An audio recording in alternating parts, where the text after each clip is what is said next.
नमस्कार दोस्तों। एक सवाल से शुरुआत करेंगे कि अगर आप अभी इंडिया से अमेरिका अगर अपने किसी दोस्त को व्हाट्सएप मैसेज भेज रहे हो तो वो मैसेज आपके दोस्त तक पहुंचता कैसे है? बहुत से लोग सोचते रहेंगे कि वो सैटेलाइट के माध्यम से पहुंचेगा। बहुत से लोग सोचते रहेंगे कि क्लाउड या स्पेस के माध्यम से पहुंचता रहेगा। लेकिन ज्यादातर लोग ये नहीं जानते कि असल मायने में सच है क्या। तो सच ये है कि दुनिया का 99% का जो इंटर कॉन्टिनेंटल इंटरनेट ट्रैफिक है ना, वो सैटेलाइट से नहीं जाता है।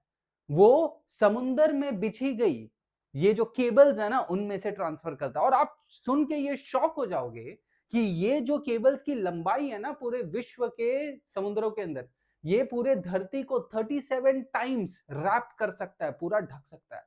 और ये कोई रूमर नहीं है, ये हकीकत है, फैक्ट है। और अगर आपको ये नहीं पता था ना, तो ये वीडियो आज आप लोगों के लिए ही बन रही है। क्योंकि आपका इंस्टाग्राम, नेटफ्लिक्स, यूपीआई पेमेंट्स जो आप करते हो, गूगल सर्चेस हो गए, जो भी आप आर्टिफिशियल इंटेलिजेंस को प्रॉम्प्ट्स देते हो, अपने जो भी डेटा है उसको क्लाउड स्टोरेज करते हो, स्टॉक मार्केट्स के डेटा हो गए, जो सरकार एक दूसरे से दूसरे दूसरी जगहों पे बैठे सरकारों से बात कर रहे हो, वो सब बातें हो गई। ये सब चीजें कहां और किस पे डिपेंड करती है? ये सब चीजें डिपेंड करती है इन केबल्स के ऊपर। मतलब जो इंटरनेट होता है ना, वो एक्चुअल में हवा में नहीं चलता है, वो चलता है इनके अंदर से। तो वो पानी के अंदर बेसिकली तैरता है और यहां से वहां इंफॉर्मेशन पहुंचाता है। और अब यही इंटरनेट केबल्स जो है ना, जियोपॉलिटिकल गेम को एक्चुअली चलाता है। जब भी हम जियोपॉलिटिक्स की बात करते हैं, हम इमेजिन करते क्या है? हम इमेजिन करते हैं मिसाइल्स को, एयरक्राफ्ट कैरियर्स को, वॉरशिप्स को, बॉर्डर्स को, सोल्जर्स को। लेकिन असल मायने में ये 21वीं शताब्दी में जो हम बात करते हैं ना, कि ये 21वीं शताब्दी जो है ना, इसने एक अजीब चीज क्रिएट की है।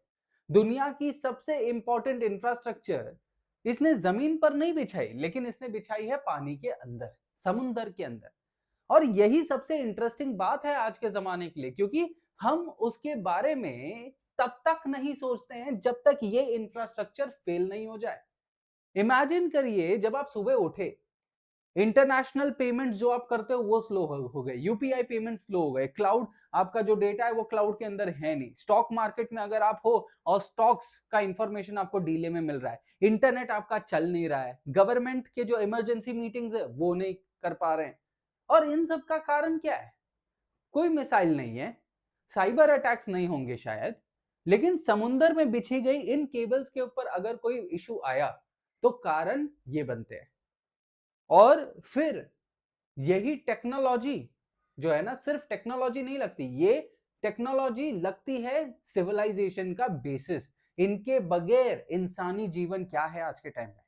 और आज के इस वीडियो में हम इन्हीं बातों के बारे में बात करेंगे कि एक्चुअल में ये अंडर वाटर जो केबल्स बिछाई जा रही है ना, इसका महत्वता क्या है। अब एक चीज आप समझिए, इमेजिन करिए, आंखें बंद करिए और इंटरनेट के बारे में सोचिए। आपको सबसे पहले आपके मन में क्या दिखा? क्या आपको क्लाउड्स दिखे क्या? सैटेलाइट्स दिखे? वाईफाई सिग्नल्स दिखे क्या? किसी ने भी केबल इमेजिन नहीं किया होगा, लेकिन यही इमेजिन किया होगा सैटेलाइट्स, वाईफाई वगैरह ये सब। क्योंकि नाम ही हमें हमेशा वही बताया गया ना कि भाई क्लाउड्स, क्लाउड मतलब हमारा जो डेटा रहेगा वो कहां स्टोर होता रहेगा? क्लाउड में शायद स्टोर होता रहेगा। उसका कोई फिजिकल एड्रेस नहीं होगा, आसमान में होता होगा। तो यही चीज हमें कंफ्यूज करती है। लेकिन असल मायने में वो सब चीजें स्टोर कहां होती है? वो अंडर वाटर सी केबल्स में होती है। अब यही चीज आप अपने डेली जीवन में लगा के देखिए। जब भी आपका अलार्म सुबह सुबह बजता है, आप अपना व्हाट्सएप यूज करते हो, इंस्टाग्राम यूज करते हो, या गूगल मैप्स हो गए, या आप ऑनलाइन क्लासेस एक्सेस करते हो अगर स्टूडेंट हो, आप अगर डेली कुछ खरीद रहे हो तो यूपीआई पेमेंट्स कर रहे हो, आप यूट्यूब अगर क्रिएटर हो तो यूट्यूब यूज कर रहे हो, इंस्टाग्राम यूज कर रहे हो, आपको कुछ इंफॉर्मेशन चाहिए तो आप जो जीपीटी टेक्नोलॉजीज है उसको यूज कर रहे हो, नेटफ्लिक्स एंड चिल कर रहे हो। ये जो पूरा दिन है ना आपका, वो किसके इर्द गिर्द घूमता है? डेटा के इर्द गिर्द घूमता है। और वही डेटा यहां से वहां हजारों किलोमीटर मील दूर कैसे जाता है? इन्हीं केबल्स के माध्यम से जाता है। अब सवाल यह है कि जब ये इन्हीं केबल्स के इधर से जाता है, ठीक है। और सडनली अगर ये अंडर सी केबल्स जो होते हैं ना, टेलीकॉम इंफ्रास्ट्रक्चर को सिर्फ नहीं केटर करते, ये अंडर सी केबल्स जो है ना, ये हमारे पूरे सिविलाइजेशन को केटर करते हैं। आपका जैसे शरीर होता है, इंसानी शरीर, जिसमें वो नसें वगैरह और जहां से खून जाता है, ये बेसिकली हमारे सिविलाइजेशन का वही है। क्योंकि डेटा को हम क्या कहते हैं, it is the new oil. और अगर डेटा इनमें से फ्लो नहीं होगा तो दिक्कत हो जाएगी ना, सिविलाइजेशन फंक्शन नहीं करेगा। और वही चीज फिर अब यहाँ पे ये होगा कि भाई अगर दिक्कत आएगा तो कैसे चलेगा? ना बैंकिंग चल पाएगा, ना क्लाउड सर्विसेज चल पाएगा, ना इंटरनेट सर्विसेज चल पाएंगे, ना फाइनेंशियल ट्रांजैक्शंस हो पाएंगे, international meetings, business, commerce, military communication, government के बीच में कम्युनिकेशन, ये सब बंद हो जाएगा, ठप हो जाएगा। अब एक सेकंड के लिए आप लोग खुद सोचो, अगर कल ये जो रूट्स है, अगर इनके ऊपर कुछ डिसरप्शन हो गया, जैसे रेड सी वाला मसला ले लो या वॉर्स ले लो, उनके वजह से क्या हो गया, ये इंटरनेट केबल्स ही काटे गए थे ना। तो उस टाइम पे सिर्फ इंसान पे नहीं, पूरे इकोनॉमी, पूरे देश के ऊपर पूरा असर देखने को मिलता है। रेड सी वाले मसले में वही देखने को मिला। तो इससे क्या पता चल रहा है कि भाई हम जितना डिजिटल होते जा रहे हैं ना, उतने ही हमारे अंदर की जो वल्नरेबिलिटी है ना, इनके ऊपर डिपेंड होने की जो चीजें हैं ना, वो बहुत ज्यादा बढ़ते जा रही है। और यहीं से एक्चुअल में फिर जियोपॉलिटिक्स की पूरी गेम जो है ना, वो शुरू होती है। क्योंकि जिस चीज पर पूरी दुनिया डिपेंड करती है ना, वो एक स्ट्रैटेजिक एसेट बन जाता है। जैसे पहले ऑयल स्ट्रैटेजिक था, सेमीकंडक्टर्स आज स्ट्रैटेजिक हैं, रेयर अर्थ मिनरल्स आज स्ट्रैटेजिक हैं, और अब यही कनेक्टिविटी एक स्ट्रैटेजिक एसेट बन चुकी है, इंटरनेट केबल्स एक स्ट्रैटेजिक एसेट बन चुका है। मोस्टली लोग समझते रहेंगे कि जो इंटरनेट है ना, वो बॉर्डरलेस समझते हैं, लेकिन इंटरनेट बॉर्डरलेस फील करता है, लेकिन उसका इंफ्रास्ट्रक्चर बिल्कुल बॉर्डरलेस नहीं है, क्योंकि वो उन्हीं जगहों से जाता है। जैसे केबल्स का रूट्स उनको चाहिए, लैंडिंग स्टेशंस चाहिए, रिपेयर शिप्स चाहिए, प्रोटेक्शन चाहिए इन इंटरनेट केबल्स को, और सबसे इंपॉर्टेंट इन इंटरनेट केबल्स को बिछाने के लिए जियोग्राफी चाहिए। और ये सब चीजें कहां से जाती है? कोई देश, कोई कॉन्टिनेंट के नजदीक से जाती रहेगी। अगर किसी देश का दिमाग थोड़ा खराब हो गया, उन्होंने जाके ये खराब कर दिया। या देश जाने दो, अगर कोई नेचुरल कैलामिटी आ गया, जैसे ये हुंगा टोंगा वोल्केनो जो समुद्र के बीच में फटा था, ये इसका ब्लास्ट इतना ज्यादा पावरफुल था कि इसने एक साथ 80 किलोमीटर बिछाए हुए जो इंटरनेट केबल थे ना, सबके टुकड़े टुकड़े कर दिए। पूरा टोंगा जो नेशन था ना अफ्रीका में, 1 लाख से भी ज्यादा लोग 38 दिन तक वो कंप्लीटली डिस्कनेक्टेड थे। उनके यहाँ पे बैंक्स नहीं चल रहे हैं, गवर्नमेंट कम्युनिकेट नहीं कर पा रही है, इमरजेंसी सर्विसेज स्ट्रगल कर रहे हैं। रिपेयर शिप कितना दूर था इस टाइम पे? 5000 किलोमीटर दूर था। 10 दिन लग गए वहां उस शिप को पहुंचने के लिए। तब 10 दिन तक ये लोग क्या किए? इंटरनेट बगैर इनका जीवन कैसा रहा? कोई मदद नहीं मिल पाई इनको। और ये सब इंटरनेट के वजह से हुआ। एक पूरा नेशन पूर्ण रूप से डार्क हो गया। फिर सडनली अब एहसास हुआ कि नहीं भाई, इंटरनेट तो मैटर करता है, समुद्र मैटर करता है, मैरीटाइम रूट्स मैटर करते हैं। और इसीलिए अब कंट्रीज इन केबल्स को सिर्फ टेलीकॉम इशू नहीं समझती है। कंट्रीज इन इन इन जो केबल्स है ना, उसको एक नेशनल सिक्योरिटी समझ रही है। जैसे पहले तेल को समझा जाता था, आज इनको समझा जा रहा है। क्योंकि इमेजिन करो, अगर किसी राइवल की कनेक्टिविटी डिसरप्ट हो जाती है, उसका पूरा फाइनेंशियल सिस्टम बिगड़ जाएगा, कम्युनिकेशन स्लो हो जाएगा, इकोनॉमी डूब जाएगी। और एक स्ट्रेंज रियलिटी इमर्ज होती है यहीं पे कि 21वीं शताब्दी में कभी कभी किसी कंट्री को जो डिस्कनेक्ट करना, उसे फिजिकली अटैक करने जितना पावरफुल हो सकता है।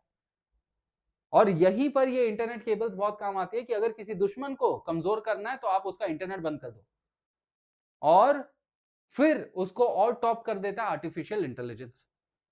सोचो, आज के टाइम में जब भी हम जीपीटी एआई यूज करते हैं, हम उससे कुछ भी सवाल पूछते हैं, वो क्या करता है? प्रॉम्प्ट हम देते हैं, वो समुद्र के अंदर से जो ये बिछाए गए केबल्स है ना, इन केबल्स के माध्यम से वो लेके जाता है कहीं और।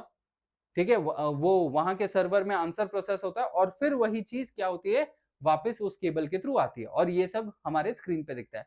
और देखिए कितना फास्ट हो रहा है ये। अब अगर ये केबल्स नहीं होंगी तो कैसे सब काम होगा?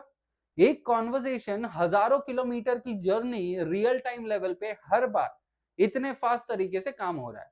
अब यही सोचो, ये तो मैं एक जन की बात कर रहा हूं, ऐसे अनगिनत लोग हैं, millions and millions of user है जो हर रोज, हर मिनट, हर क्षण इस तरीके की कॉन्वर्सेशन करते हैं। तो सोचिए कितना इंपॉर्टेंस हो गया है ये अंडरग्राउंड, अंडर वाटर बिछाए गए केबल्स। अगर ये केबल कट हो गए तो उस टाइम पीरियड पे क्या होगा? एआई का फ्यूचर कैसे दिखेगा? हर एआई क्वेरी जो हम करते हैं, जो भी क्लाउड सर्विसेज लेते हैं, जो भी डेटा सेंटर्स, ऑनलाइन पेमेंट्स या वीडियो स्ट्रीम्स जो हम करते हैं, तो उस टाइम पे क्या होगा? दुनिया के अंदर आज के टाइम में डेटा एक्सप्लोजन हो रहा है। जितना डेटा बढ़ेगा उतनी हमारी डिपेंडेंसी इस क्लाउड के ऊपर बढ़ेगी, इंटरनेट के ऊपर बढ़ेगी। इमेजिन करिए आज के टाइम में जब इंटरनेट और एआई इतना ज्यादा चरम सीमा पे है, 2035 में जब एआई, आर्टिफिशियल इंटेलिजेंस हर एक जगह पे होगा, स्मार्ट सिटीज हो गया, ऑटोनॉमस सिस्टम्स हो गए, मशीन एक दूसरे से बातें कर रही है, डिजिटल इकोनॉमीज आगे बढ़ते जा रही हैं, तो एक सवाल उठेगा कि तब ये इंटरनेट कनेक्टिविटी कितनी इंपॉर्टेंट होगी। तब ये होगा शायद ये सांस, जो ऑक्सीजन है ना, उतनी इंपॉर्टेंट हो जाएगी। और इसीलिए कंट्रीज आज के टाइम में चुप चुपा के ये केबल सिक्योरिटी में इन्वेस्ट करना शुरू कर दिए हैं, क्योंकि फ्यूचर का कंपटीशन सिर्फ डेटा क्रिएट करने में नहीं रहेगा, वो डेटा को कंटिन्यूअसली फ्लो करवाने में भी रहेगा। और अब जब हम इंडिया की बात करें, यहीं पर ये जो डेटा की जो पूरी स्टोरी है ना, वो हमारे लिए पर्सनल हो जाती है। क्योंकि हजारों साल पहले इंडिया इंपॉर्टेंट क्यों था? क्योंकि इंडिया इंपॉर्टेंट ट्रेड रूट पे हुआ करता था, स्पाइसेस यहीं से जाते थे, इंडियन ओशन था, मैरी टाइम कॉमर्स था, हमारे इधर का जो जियोग्राफी है वो बहुत ज्यादा इंपॉर्टेंट था। और आज इतिहास खुद को रिपीट कर रहा है, बस यहाँ पे प्रोडक्ट चेंज हो गया। पहले स्पाइसेस यहां से ट्रैवल करते थे, आज डेटा यहां से ट्रैवल कर रहा है। जो इंडियन ओशन सिर्फ ऑयल कैरी नहीं करता, वो इंफॉर्मेशन भी कैरी करता है। और सडनली आज इंडिया का जो लोकेशन है ना, फिर से इंपॉर्टेंट लगने लगता है, क्योंकि इंडिया का डिजिटल इकोनॉमी बहुत ज्यादा बूम कर रहा है। यूपीआई वन ऑफ द क्या largest in the whole world, cloud services इतने मिलियंस ऑफ यूजर्स है, आईटी सर्विसेज दे रहे हैं, एआई के अंदर इतने स्टार्टअप्स हो रहे हैं, ambitious programmes, digital public infrastructure, पूरा देश डिजिटाइज हो रहा है। और ये सब कुछ जो डेटा है वो कहां से लिंक्ड है? डिजिटल ग्लोबल कनेक्टिविटी से। अब क्वेश्चन यहां पर ये नहीं है कि इंडिया इंटरनेट यूज करता है या नहीं, क्वेश्चन ये है कि क्या इंडिया फ्यूचर इंफॉर्मेशन रूट्स को सिक्योर करने के लिए प्रिपेयर्ड है क्या? क्योंकि फ्यूचर में डेटा भी एक स्ट्रैटेजिक रिसोर्स होगा और यही स्ट्रैटेजिक रिसोर्सेस को सिक्योर करना पड़ेगा इंडिया को। यही रीजन है आज के टाइम में ये जो अंडर सी केबल्स बिछाए गए हैं ना, ये टेलीकॉम इशू नहीं है, ये एक जियोपॉलिटिकल इशू है। और यहीं से ये पता चलता है कि आज के टाइम में जो इतिहास को रिपीट करेगा, मतलब जो भी एम्पायर्स है ना, वो रास्ते कंट्रोल नहीं करते, वो सी लेन्स को कंट्रोल करते हैं। और 21वीं शताब्दी में जो भी इस इंफॉर्मेशन रूट को कनेक्ट कंट्रोल करेगा ना, वो पावरफुल होगा। और यही है जियोपॉलिटिक्स का पावर स्ट्रगल, कि फ्यूचर में हमें इस इंफॉर्मेशन फ्लो को सिक्योर रखना पड़ेगा। क्योंकि भविष्य में सिर्फ ये टेरिटोरी कंट्रोल करने से आप सेफ नहीं हो, फ्यूचर में कनेक्टिविटी कंट्रोल करने से आप सेफ नहीं हो, फ्यूचर में आपको अपना इंफॉर्मेशन सेफ रखना पड़ेगा, ताकि आगे चल के आपके जो सिटीजन्स हैं वो डिजिटल लेवल पे सुरक्षित रहें, वो अपने सारे काम कर सकें, ठीक है, उनकी डिजिटल जिंदगी डार्क ना हो। और इसीलिए ये सब चीजें हमें करनी पड़ेगी। इंटरनेट, हमें लगता होगा कि उसमें कोई वजन नहीं है, लेकिन उतना वजन किसी में है भी नहीं, इतना इंपॉर्टेंट हो चुका है इंटरनेट आज के टाइम में। और शायद इसीलिए आज की जो दुनिया है ना, उसको ये चीज समझ आ चुका है कि इंटरनेट उतना ही इंपॉर्टेंट है जितना सांस लेना। एंड इसीलिए ये जो अंडर सी केबल्स है, ये इस हिसाब से हैं कि ये पूरी दुनिया को ना कंट्रोल करते हैं। तो आज के इस सेशन के लिए बस इतना ही रखेंगे, और यही थी अंडर सी केबल्स की महत्वता। So thank you everyone once again for watching. Vijay Sutra, me Veer Pratap Singh signing off. I'll see you up in the next session. Thank you and Jai Hind.